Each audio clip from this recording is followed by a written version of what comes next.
Welcome to Ageless by Rescu. This podcast is devoted to exploring the science of rejuvenation, uncovering the most trusted experts, the must-have products, innovations, and technology in the field of vitality, aesthetics, new beauty, and cosmetic enhancement.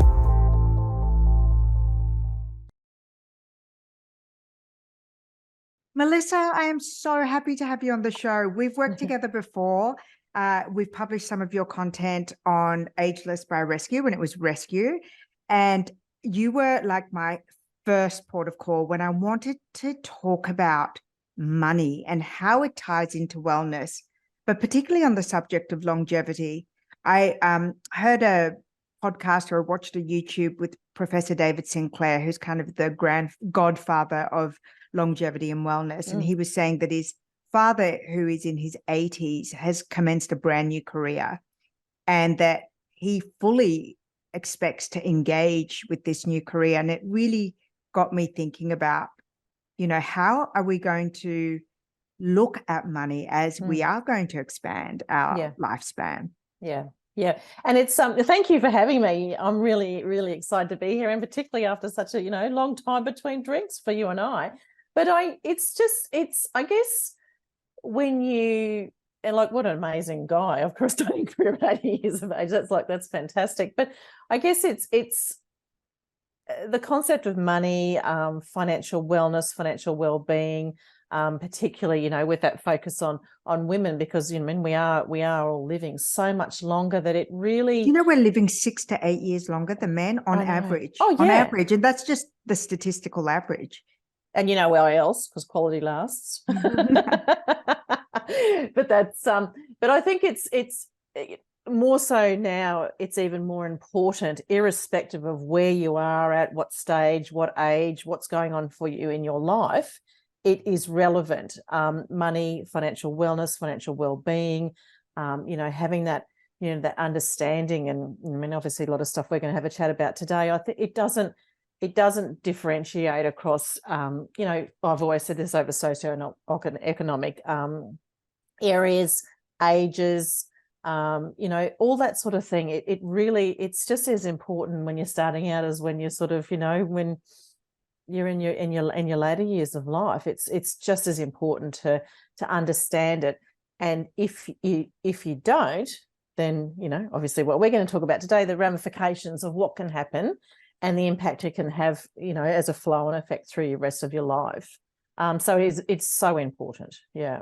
I want to start at the beginning, and I want to continue on this link between health, longevity, and money, is that like health and a lot of conversations around, what we're doing, how we're feeling, mental health, money is a taboo subject, and it's really weird. It's, it can make or break a relationship.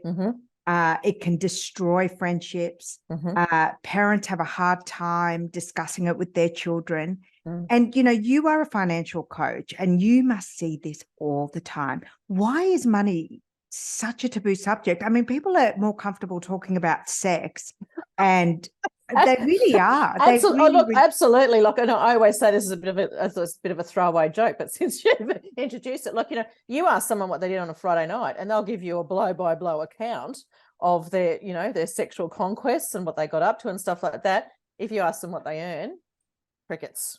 Or what they spend their money on. Or exactly. Or what their debt is. Yeah, 100%. It's dirty. It's like that. I remember listening to a professor talk about it years ago on something I was listening to, and he was saying it's like that uncomfortable uncle or the relation that we've all got at family gatherings. We know they're there. We don't really, they give us the creeps, you know what I mean? They don't really, we feel uncomfortable around them, but we're sort of just, suck it up and put up with them. And he was alluding to the fact that money is a bit like that. Why? Why is it? Why do you think society treats it? Is it just in our Western cultures, or is, in your work of over 20 years, I'm sure you work with all sorts of ethnicities. Yeah. Is it across all cultures? I think it's there's a combination of both. Like there's, it's our upbringing, it's our conditioning, so it's our internal money stories. It's what our families of how we've been brought up and that sort of thing. And I think our generation is very much a generation where it wasn't spoken about when we were growing up. It was, it's seen as it's not polite to talk about money. I remember growing up, it was talked about in very closed, whispers behind closed doors so the kids don't hear about it. So I think it's really important not to underestimate the impact that has on us. I mean, the mental health statistics around money and all sorts of problems like anxiety, depression, suicide. It's just crazy that we don't think of financial wellness as a health issue. It's huge. It's huge. I mean, I'm doing a lot of work in the financial wellness in the corporate space, and the impact it has on workplace productivity and stress levels, and exactly what you're talking about, because it just has this, I've always said, when money is like, when you have people's finances and everything's okay, it has a very flow-on effect to all other aspects of our lives, with what you're talking about with relationships and mental health and everything, and anxiety and all that sort of stuff. And it's bloody aging, Mel. If you are stressed all the time, your cortisol levels. Oh my God! Like if you're totally on the whole time. Yeah. Like I'll tell you a funny story. Before I had a publishing business, I had a cosmetic distribution business, and I started off with one brand. I was 28 years old when I started this company. I left Estee Lauder Group to start my own distribution business. I'd moved to Paris, and I started with one brand that was distributed in David Jones stores, and the business grew, and I went from one brand to 36 brands from 5 different countries, and I was in 3,500 points of sale.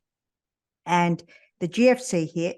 I hadn't hedged my foreign exchange, and I got hit. And I lost $500,000 in foreign exchange. The bank called in the money, and in order to pay them back and not go bankrupt, I actually had to sell down things, close out contracts, because I didn't want to go bankrupt. The upshot of it was, within 2 weeks, I'd gone from flying first class on British Airways every 3 weeks around the world, living in my beautiful home at Woolloomooloo Wharf here in Sydney, to being dead broke and $960,000 in the hole. And I think I was like 34 at this point.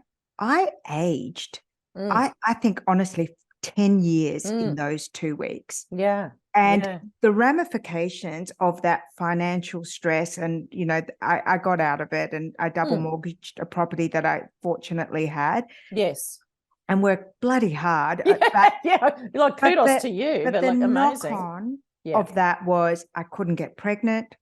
I had like I have to find photos of what I looked like at that time. It was horrific. Like the physical ramifications and the mental ramifications were massive. And that's my own experience, in my early 30s. And look, mine's I've had lots of different, I guess, goalposts along the way with regards to my journey with money and that sort of thing. But it really does take its toll. Me and my marriage, that was a big contributing factor to my marriage ending.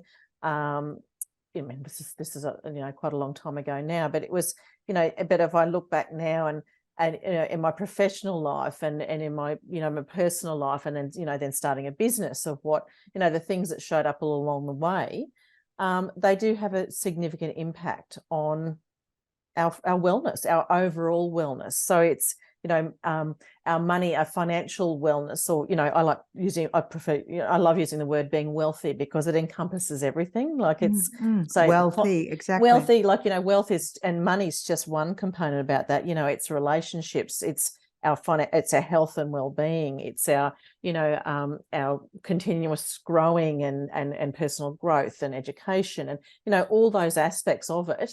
And money, plays a big part of it. But going back to your original question, I think it's because such a big part of money money is such a big part of our identity.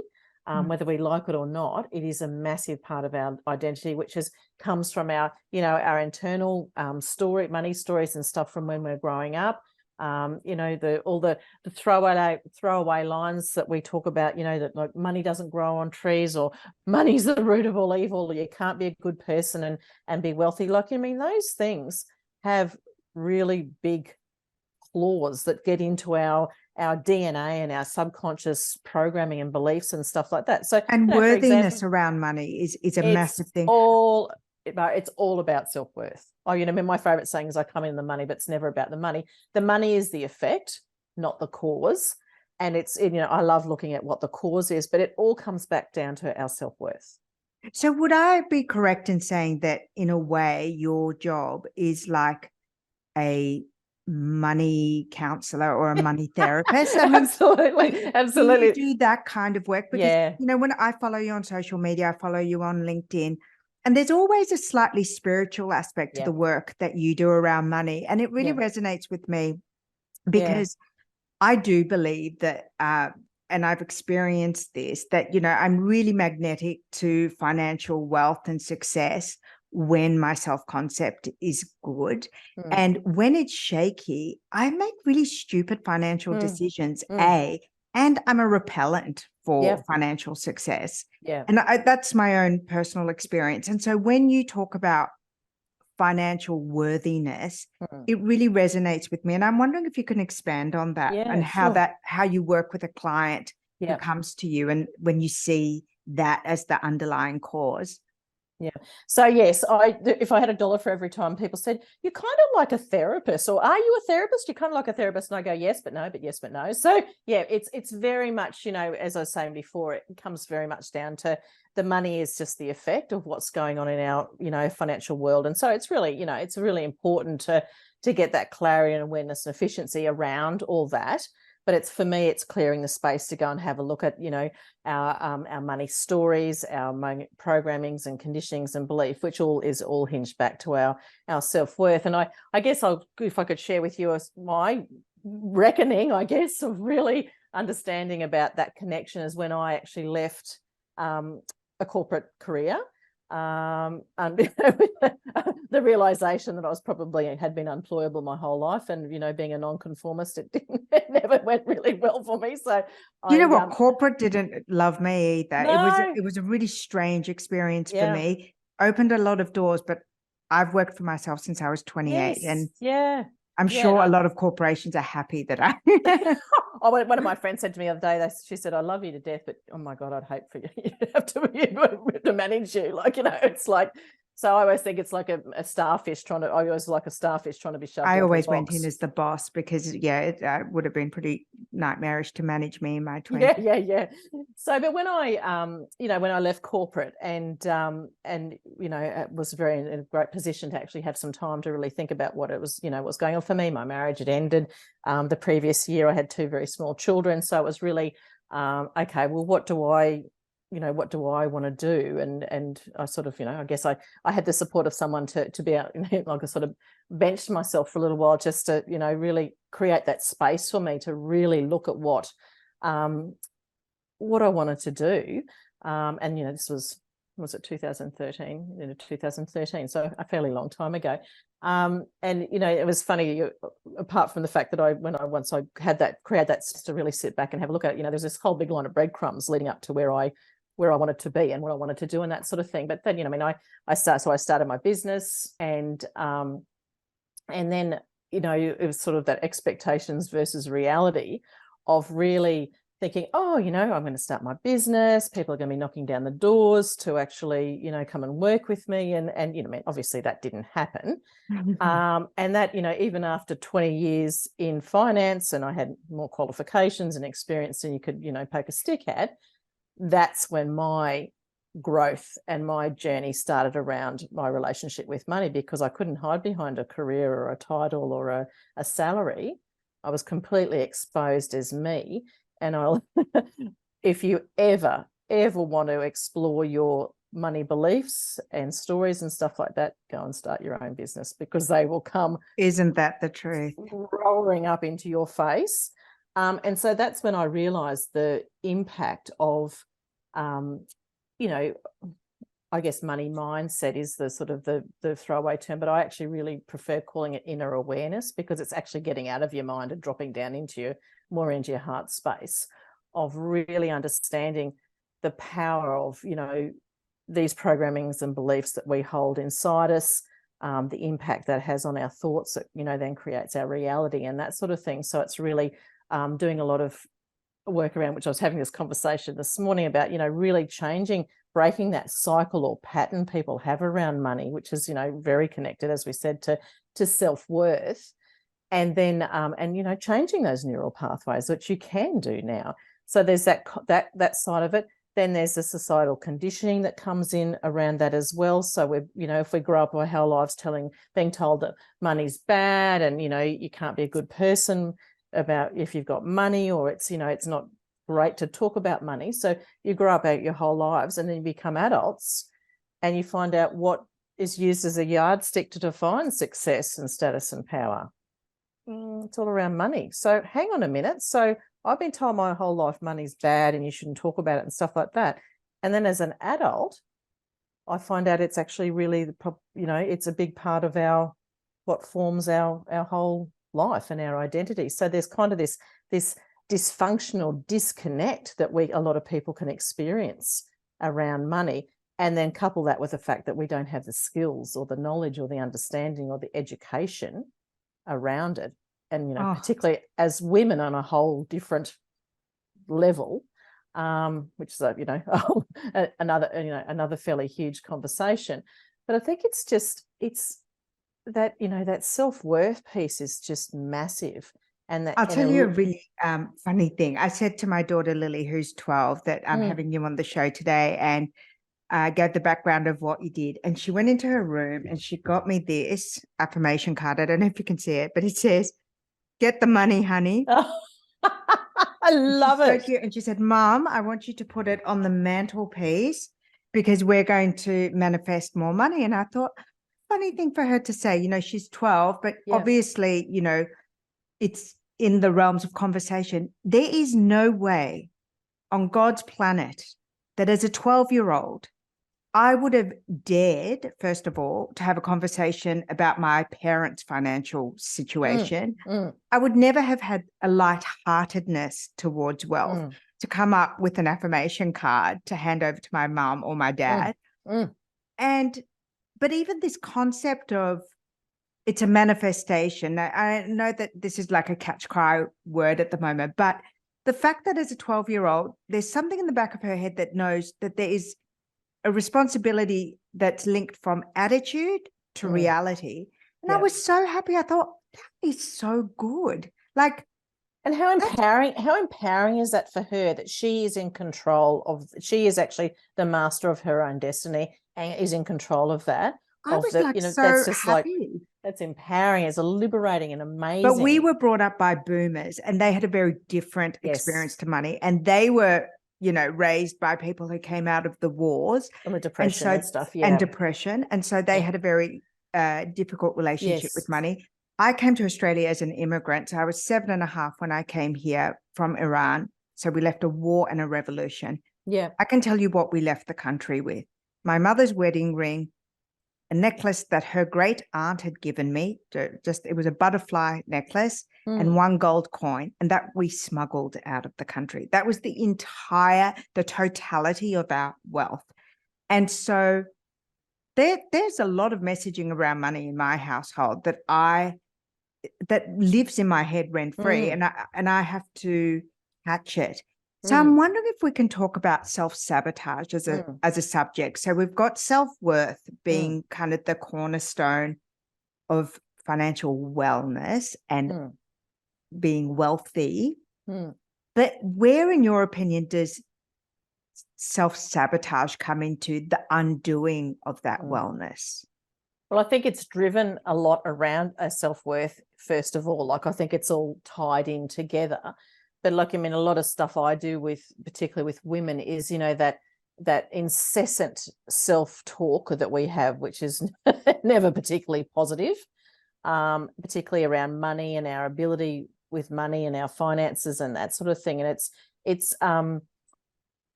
it's so that comes in and sort of knocks us off our ped, like it is a self-sabotage. And I guess, you know, going back to that of when I started my business, like thinking everything was, you know, people going to come along, and then there was that realization that I was actually, you know, self-sabotaging. I've been a bit of a queen of self-sabotaging in the past. I know a little bit about it. That it's the person that I had to be as a, you know, I mean, because I was selling myself as a coach, you know, I wasn't selling widgets. I was actually, so it was all about myself and as myself as a coach. As a valuable entity. So yeah, you were the commodity that was being marketed. Exactly. So my realization, and this was really when I started, you know, delving into the I guess the inner awareness around our relationship with money and stuff like that, that if I didn't value myself first and foremost, that no one else is going to show up and pay, because I wasn't projecting, you know, I mean, as you were saying that, you know, I wasn't in that energy or that frequency or that space to attract those sorts of people. And there was a disconnect for me around that person and how I thought of myself. So basically I was doing everything kind of not consciously, but subconsciously I was self-sabotaging everything, because I didn't think I was that person to be able to do that, to be able to show up and be that person as a coach. And so, you know, you don't do it, you know, you're not doing it on purpose, but I was doing everything I could to sort of self-sabotage that, to bring me back down to where I thought I was. And do you think that you had to take, like, from that aha moment, was the next step accountability? Like, is that what you would recommend if I came to see you as a client? Would you say, okay, here's the underlying issues that you tease out of them in a consult, and then is the first step, like anything in any healing process, is taking personal accountability and responsibility? Yeah, it's yeah, absolutely, 100%. It's actually being open and ready. Like I feel, you know, I mean, I could talk to anyone about this sort of stuff, but it's not, that's not for me to do. I mean, I'm support people that are open and ready to have a look at this. And it's not, unfortunately, as human beings, we have to something kind of, you know, we have to something bad, or, you know, we totally. have to What a great lesson. What a great trigger it is for exactly for that there has to be we have to learn through adversity, which is, you know, an unfortunate thing. But so, you know, I love it if I can get people that are not actually, you know, holding themselves right against the fire, to actually, you know, support them and really look at this stuff and hold them. Yeah, exactly. Hold them, have that accountability, that support, that, you know, that knowing, that understanding. And I guess, you know, having been through and experienced a lot of this stuff myself, I can see it you mean, because I've been down in the trenches about all this stuff. So I really understand and I get it. So it's not something I've learned in a course or read in a book or whatever. It's actually, I've lived and breathed it more times than I'd like to admit. But but you know, I mean, which I think it makes me a bloody good coach, because I get it. I get. Can I ask you, having worked with men and women, what are the unique challenges for women, and at what kind of age do they really start to present themselves when it comes to financial wellness? I think it's more maybe a life change for her. I think it's, you know what I mean? I think sometimes it's death, divorce, yeah. getting fired. It's probably a separation of a personal relationship. It might be deciding to step out of, you know, I mean, quite a lot of women I support is stepping out of corporate into their own space, or, you know, transitioning a career, or it's not necessarily, funnily enough, most of these women are usually around in their 40s, or I guess 40s, 50s. But then, you know, working with younger women is amazing, because they're much more open to this, you know, there's less that they have to undo. Like if working with women in their 40s and 50s, there's quite a lot you need to unpack and look at about their money stories and their conditioning and what's going on. And, you know, obviously they've had more lived experience to reinforce all those beliefs. Whereas younger women that I've worked with are quite amazing. And I always say to them, you know, you cannot underestimate how amazing it is that you're doing all this stuff right now, because, you know, if you leave this for another 20 years, you have to unpack all that before you can actually go and look into this space, but they don't have to do that. So they're a lot more they've got a lot more awareness and stuff like that. So it's not necessarily an age thing. I don't think it's more a life Stage. event. Yeah, it's a life stage. Can I ask you, what, in your opinion and in your kind of vernacular, do you consider financial wellness being different to financial health?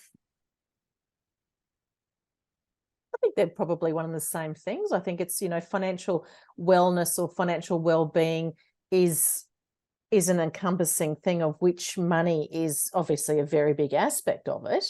But I think there's other important things that it has, as I was saying before, it has a big impact on our relationships. Money, has a big, and, money or relationships and communication around money, how we relate ourselves to money, how we spend money. It can have an impact on our careers, either if we're employed, how we ask to be paid our worth, with regards to salaries or that sort of thing, or how we charge in our own businesses, which, once again comes back to our self-worth. It's such an interesting thing that you raised, because, where do we learn this? I have an MBA. I went to university. I did a Bachelor of Commerce and I did a Master's of Business Administration, which as business qualifications go, it's pretty up there. At no point in either of these, degree qualifications was there a professor or a workshop or a tutorial around worth and value for any industry. At no point were we given any guidelines on how to negotiate. At no point were we told what salary expectations to have. And if your parents don't do what you do, they're not going to be the source of, how do I negotiate? What do I ask for? Similarly, I found that, when I got married, there was no rule book. My first husband was someone that, I met when I was 22, 23. He built his business and became a multimillionaire during our 9-year relationship. But, we kind of grew together. And when we divorced, I didn't get any money, not 1 cent. But I didn't know how to be part, even though I was helping him build the business. Now, in full disclosure, we're good friends. I really like him. He's a great source of advice for me now. He's very successful in the financial industry, but I just didn't know. Like, Mum never sat me down and said, these are the conversations to have with your husband. This is how you set up. If you're helping him build his business, you've got a stake in the business. Second husband came along. Once again, no conversations about money. Didn't know who to ask. Was I going to ask a friend? Was I going to ask an aunt? I don't have a sister. There's no kind of blueprint for these big conversations. And, in my second marriage, we didn't have joint bank accounts. We had completely different attitudes towards money. I earned a lot more. I was way more spendy than him. But again, it was just one of those things that I felt like I have never been taught. And so I've had to teach myself. But there's got to be a shortcut, right? There's got, what do you do? What do financial advisors do? What should we be looking for in terms of, the manual of talk about money? Well, I guess, that's a very big question. But I think, number one, we should be learning this stuff in schools. We should be learning this stuff in schools and universities. And the thing that frightened me that I heard a while ago is that, people that are doing certain degrees, they get given a credit card with a huge limit before they even leave university. If they're doing a, law or, if they're doing some sort of degree that's going to generate them a reasonable income, they're just given a credit card before they even finish their degree with that's along with the $100,000 HECS debt. Yeah. That's just no, how about we don't give them a credit card? How about we actually go and run some courses for them to understand about debt management, about the ramifications of not paying your debts or your phone, just really basic. So I think that's a really important starting point. There has to be a baseline of financial literacy, financial education. I call it flexing your financial capability muscle. That's what I heard that term a while ago, which I absolutely love. So it's just, so for me, when I talk to women, and I'm getting pretty fierce about this, because I feel very, very strongly about this, because I am also seeing the ramifications of this, when women, number one, absolve all responsibility around their finances, either, if they're in a relationship or if they're on their own, they just have no visibility around what's going on with their money Mel, and I'm finances. so sorry to stop you, but when you move, we lose, like the resolution is so bad. I don't know what's wrong with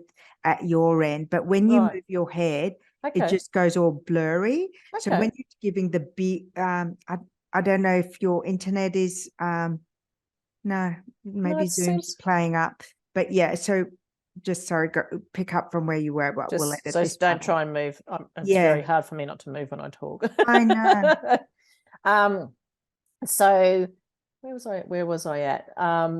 Just for women not, absolving all responsibility around their personal finances, their money management, the investments, anything that's going on in a relationship. So the first thing that I do when I'm working with women is I say, I want you to go and find out everything that you need to find out about your assets, your debts, your income, basically do a personal financial audit of what is going on with your finances. And not only just finding out what they are, I need you to come and explain to me what they are, like what investments you've got, what structures are in place, all those sorts of things about what's going on. So I'm getting anxiety just hearing you give this instruction. You haven't asked me. So it's actually really, I use the analogy sometimes our finances are a bit like, if you get up to go to the loo or go to drink water in the middle of the night and you're bumping around in the dark and you knock into things and you're knocking your shins and stuff like that, and then turn the light on and you go, oh yeah, I know where everything is. So I think our personal finances are a little bit like that. And so what I really do is get you to really sort of pull the curtain back and shine the light on your finances and really get a very clear understanding of what's going on. Because I can tell you one thing, knowing where your money goes gives you freedom and choice around where you want your money to go. But I think about it like that, when you do your makeup in the bathroom and then you go outside and you get a view of yourself and it's like, your blush is up here and your mascara is down there. And it's the same with money, right? When you start to look at where things are, what's on your credit card statement, what your kind of financial habits and, style is, what your financial style is. It's pretty illuminating. And I love those shows. There's a show on Netflix at the moment called How to Get Rich. I know. A couple of people have told me about it. It's fascinating and also gruesome. You watch the show and it actually, like, you get heart palpitations. It's a bit close. It's a bit too close. Well, it's like financial therapy. It's very much on that, premise. And when you start looking into other people's attitude and wellness and psychological kind of views around money, it makes you really look inwards and go, oh my goodness, I'm getting anxious watching this because this feels very close to the bone. It's resonating. Exactly. So I think that's, it's a really, and it's not a, I always say to people, it's not right or wrong or good or bad. It just is what it is. And so and I like some of the feedback I get from clients is that from working with me, is that they say you take the emotion out of money. They're just like, and I get to the point where they're just figures, they're just numbers, and actually understanding those numbers is really liberating and empowering to then be able to go and make decisions around, financial decisions or lifestyle decisions or whatever the decisions are.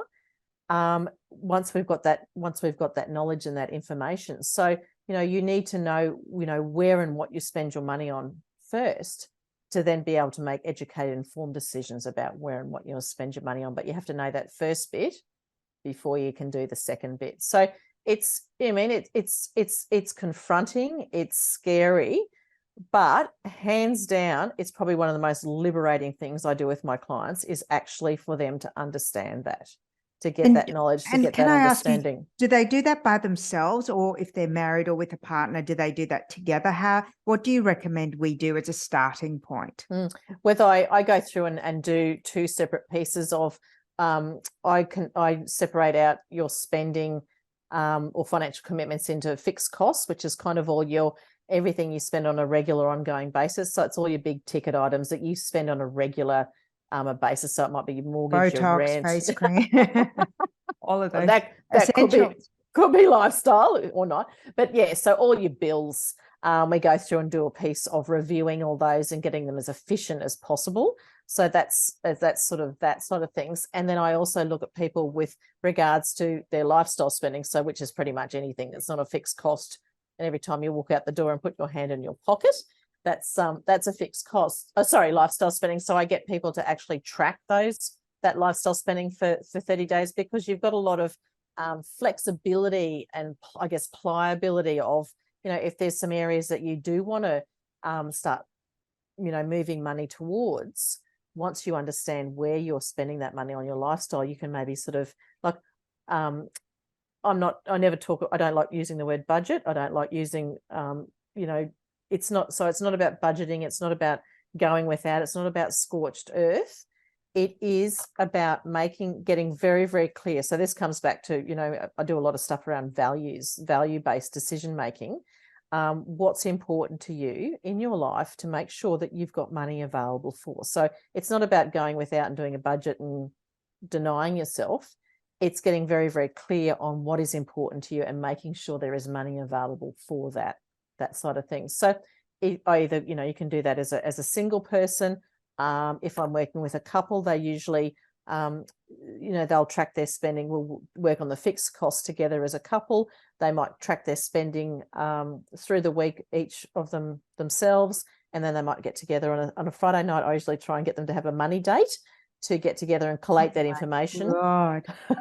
Oh, Mel, you are well ahead of me on this one. I don't know about the money date, but yes, go ahead. And look, it's once again, it's about collating that information, but it's also for couples, because it's something that we don't talk about because of everything else we've talked about today. It's, you're coming together to collate that information or that data, but it's also creating the space to start having a conversation about money and about what your goals are, what you want to achieve, what you want to do together. So it's kind of, once again, it's about the money, but not really about the money. It's just creating that space to have that conversations. And I love that, the feedback I've received from couples of why those conversations have led to, and really unpacking what the individual, I do money stories with couples. They do their individual money stories, and then we come together and discuss them to understand what their differences are. I always laugh to use the differences for good instead of evil, and working together and the benefits that can be from, because no one's going to be the same. No one's going to be the same in a relationship. Well, no one's the same about money. You can grow up in the same household and be told exactly the same thing. Absolutely. And you'll all have different, because it's what you've taken on as your beliefs and your programming. So everyone's different when it comes to money. I'm going to come back to something you said before, because I found it super fascinating, and we've had neuroscientists on the show before, but you spoke about neuroplasticity when it comes to your money story, when it comes to your financial thoughts and behavior.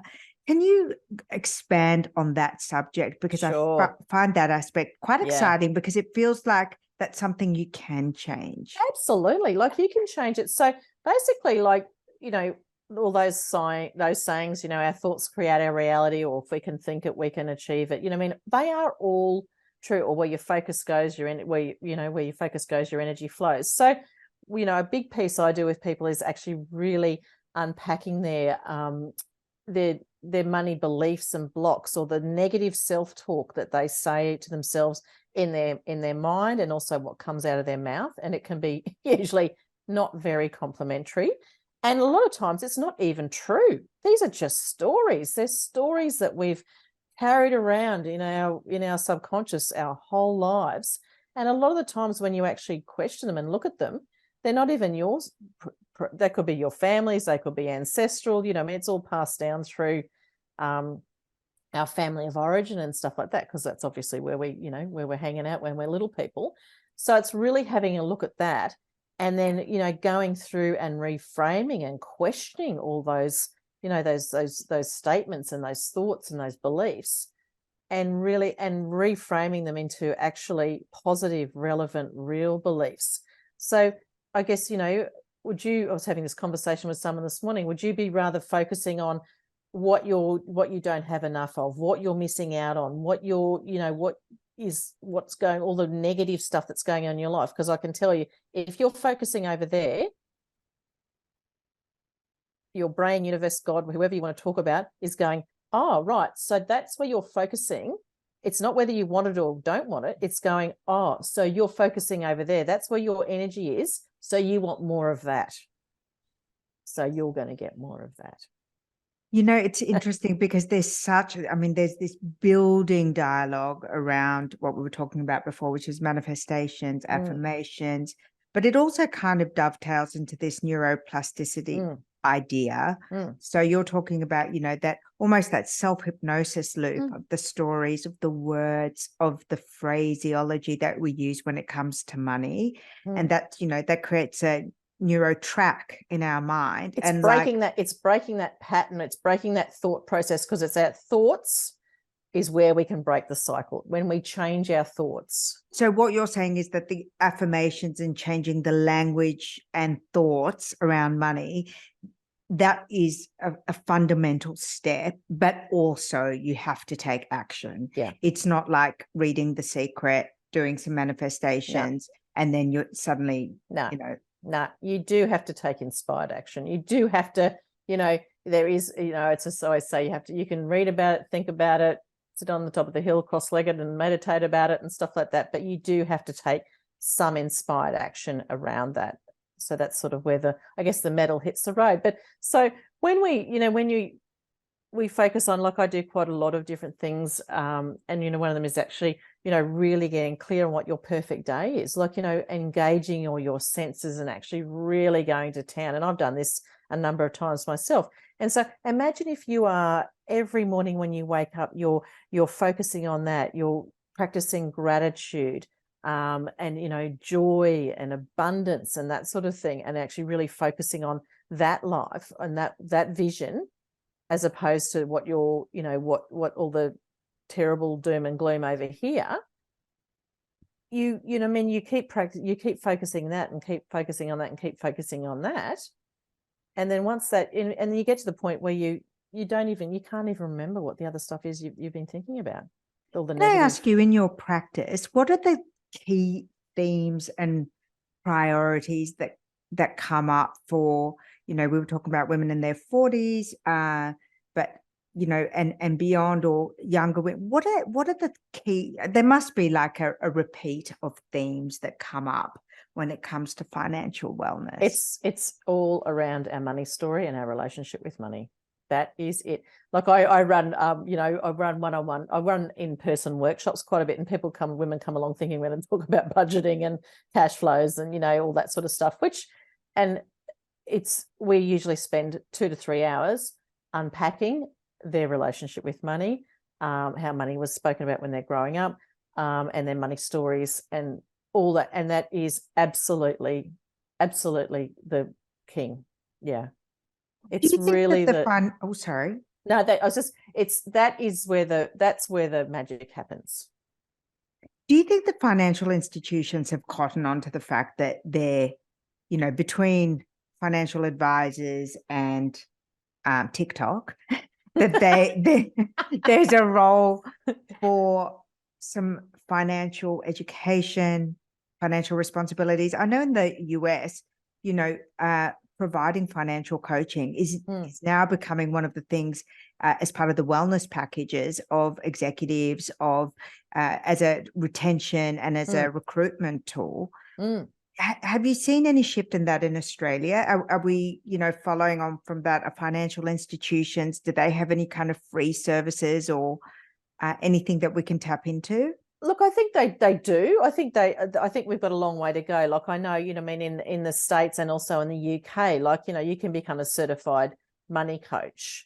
There's actually a qualification designation, and I know quite a lot of women that have done either one or both, that I've actually supported to become, funnily enough, to become money coaches or to move into that space. So it's a much bigger thing. Like I started this, 8-9 years ago now, or 2013, 10 years ago now, I sort of started my journey out when I left corporate. And I think, I but didn't your realize background is in finance, right? exactly, but it was all very it was very transactional. And I did a lot of stuff in the retirement space and that sort of thing. But the thing I loved the most was actually working with people. Like that's like actually understanding and working with people and supporting them around that. And I think what's happening is that there is this big gap, well, which is why one of the reasons I actually started my business, that people that don't necessarily need financial advice or, are not ready for financial advice, or they don't need a full-blown financial advice. And don't get me wrong, financial advice is super, super important for lots of different areas of your situation, your personal circumstances.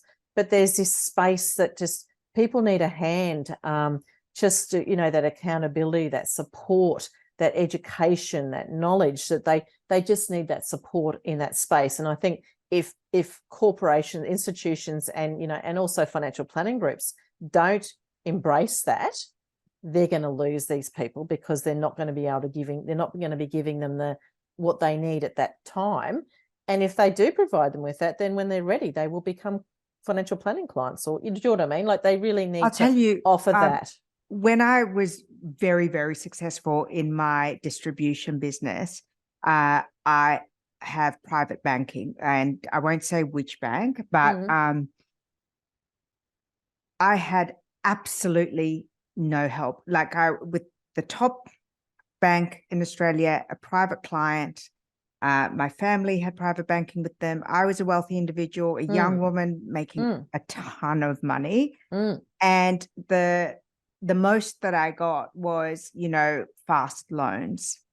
And the situation that I found more money myself, throwing more money at you, so you're more beholden to them. Yeah. And so when the GFC hit and I hadn't hedged my foreign exchange, at no point had my private bank, who had a very beautiful suite in Martin Place that I would go to and be served, lovely tea and coffee and champagne. At no point had my private banker pulled me aside and said, "You know what? You're doing a ton of business foreign exchange, on exchange, and also you're getting paid on longer and longer terms by the retailers. We need to do something to support you." How about we hedge these situations?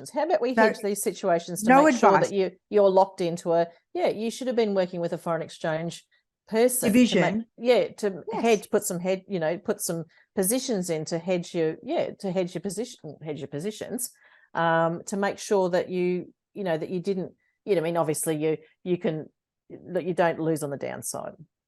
And then secondly, I had a black Amex. So I was, in my late 20s, early 30s with a black Amex. And that was a really big deal back then. Of course. And they invited me to become a black Amex member. I got my little titanium card. It was super fancy. And, they were really good at booking a helicopter between Nice and Monaco, but not good with any advice, any support. So the reason I'm bringing these things up, which I no longer have either of, the reason I bring it up is probably for good. But the interesting thing is that even in my own small experience, when I was considered wealthier and the recipient of these financial services, I had no service. And now, on the other side of that, post-pandemic, I sure as heck don't have any services or any, support coming my way. So I've experienced both, and both on both sides, didn't get the support. And education. And as I said to you before, I've got a really high level of education in money, in business. Again, no advisory, no lessons, no teaching. So if I'm that person and I'm that woman who's 49, it's scary out there. It's scary to know. The first time I got interested in my super, which is appalling to say, is during the pandemic when they said you could draw down Pull on some your money out. super, Yeah. right? Yeah, that was the first time you're actually interested in it. Correct. So, and there would be lots of women on this side of me and on that side of me and beside me that must be equally lost. So what I'm asking you is, where do we begin? What can we do before we get to someone like you? Because that might not be in the current realm of possibility, or maybe it is. Maybe someone like you can offer something small to start with that's better than TikTok. Yeah. Well, I can pretty honestly, hand on heart. Someone said to me the other day, you should be on TikTok. You should be doing stuff on TikTok. And I was like, apart from my children being absolutely horrified. No, you really should, though. You really should. I'm going to get you on TikTok. I have to work out even how to open an account on TikTok. But it's, look, it's just really, as I go back to saying that, flexing that financial capability, understanding what is going on in your financial situation, either in your relationship with a partner or on your own. Understand what is what. Understand who is who in the zoo. Sit down and actually do a line in the sand, shine the light on right now what it looks like. Good, can't bad. See my face. Well, as you're saying this, I'm like, oh, the good, the bad, and the ugly, because it's only then that you actually can be in a position to make some changes or move forward. You need to know that first before you can actually do anything. It's interesting because it makes me think, and we've talked about this before when we were prepping for this podcast, is why do we assign financial responsibility to other people? I'm sitting here whinging that in my private bank and Amex didn't give me financial support, that my university professors didn't give me financial education, that my husbands didn't do that my parents didn't do it. Why are we waiting for someone to save us? Like, I just caught my own money story. Yeah, 100%. So, which is obviously, first of all, and look, ask me how I know too, is because I've done it, myself, is completely giving away your power around your financial, your financial independence, your financial, actually, like, don't give it to someone else. Get it yourself. Like, so that, because all these people around you, Bahar, they probably didn't have the understanding or the knowledge either. That's the thing. That's the thing of, like, they didn't have the information to give to you. They might have been very good at what they did in their jobs, but they probably didn't have the know-how or the resources or the tools or the understanding to be able to support you on that, on either sides of where you've been and that sort of thing. So I think it's number one is for us to hand on our heart and say, this is actually within I can actually do this myself. I'm going to take accountability. I'm going to flex my financial capability muscle. I'm going to be empowered and control about my finances. I'm not going to wait for someone else to do it. I'm not going to, absolve all responsibility and let someone else do it. I'm actually going to take the reins. And look, in a partnership, it's not about, you have to make every tiny little decision together. It's actually just having that visibility and that awareness and understanding, because I have seen and been with, supported women that haven't been in that situation, have potentially signed things that they did not know that what they were signing. Yes. And then, it's all good until it's not. And then not only did it cruel them personally, but, they've had successful businesses that have completely folded because they didn't have that visibility. They didn't have that understanding and awareness of what was going on. So I'm fierce about this. I'm just like, if I could just, keep saying one message over and over and over again, is understand what is going on with your finances. Understand what your assets are. Understand what your debts are. Understand what is in your name, what structures you have in your name, what's your involvement, what's your responsibility, all those sorts of things. Because if you don't know that, it can come back and really bite you in the bum. Gosh, yes. I could speak to you forever on this subject, and I'm super grateful that you came on the show, because I think it's such an interesting part of wellness. And and something that we don't talk about enough. And it was just a wide open opportunity for me to have you on the show as that missing piece of the conversation. And I just want to thank you so much for that. And I'll have links to your site and to your socials as well that people can visit to learn more, and also links to the articles that you've shared with me that we've published that are available as well, which again are great resources as a starting point. Thank you so much, Melissa Meagher, for being thank you having me on the Ageless by Rescu podcast. And we're talking about financial wellness and longevity and neuroplasticity also around how we think and talk about money.